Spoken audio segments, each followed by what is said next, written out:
سورہ بقرہ آیت نمبر 184 میں یہ جو آیت آ رہی ہے اس کے دو معنی بیان کیے گئے ہیں اس آیت کے۔ وَعَلَى الَّذِينَ يُطِيقُونَ، یہ اس اتنے حصے کے دو معنی بیان کیے گئے ہیں کہ ابتدائی زمانے میں اس بات کی اجازت دی گئی تھی کہ اگر طاقت رکھتے ہو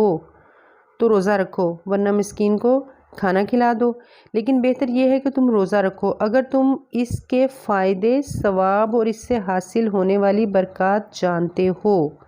تو یہ ایک پہلا حکم ہے۔ پھر دوسرا کیا ہے؟ دوسرا معنی اس کا کیا آ رہا ہے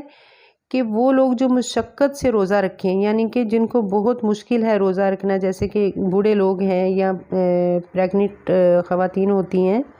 حاملہ خواتین ہیں وغیرہ، تو اگر ان کو یہ مشکل لگ رہا ہے تو وہ کیا کریں گی کہ مسکین کو کھانا کھلا دیں گی، ٹھیک ہے۔ اور اس میں کیا پھر سوال آتے ہیں کہ کھانا کیسا کھلایا جائے؟ اچھا، کھانا ایسا ہو جو ہم خود کھا رہے ہیں، جسے ہم روزہ افطار کر رہے ہیں۔ بعض لوگ کیا کرتے ہیں، جس کی جتنی استطاعت ہوتی ہے کھجور اور فروٹ دے دیتے ہیں، اور اس میں پکا کر بھی دیا جا سکتا ہے، آپ سالن بھی دے سکتے ہیں، چاول بھی دے سکتے ہیں،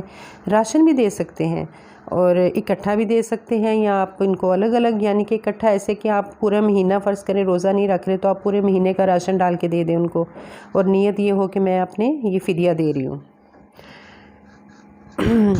اچھا، اس آیت میں جو آ رہا ہے نا کہ خوشی سے دیں، تو یہ خوشی سے نیکی کرنے سے مراد کیا ہے کہ ایک کی بجائے، یعنی اگر آپ افطار کروا رہی ہیں تو آپ سحری بھی کروا سکتی ہیں،